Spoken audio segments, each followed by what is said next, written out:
Hey viewer, it's an image. We will edit this image by using the filters. Generate the gradient map there. Let's use another design.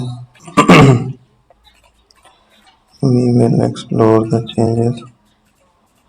We have to find the different options there.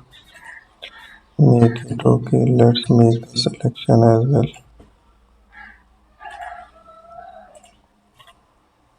So we have to add a paint there. We will select on that side. Use the filter gallery.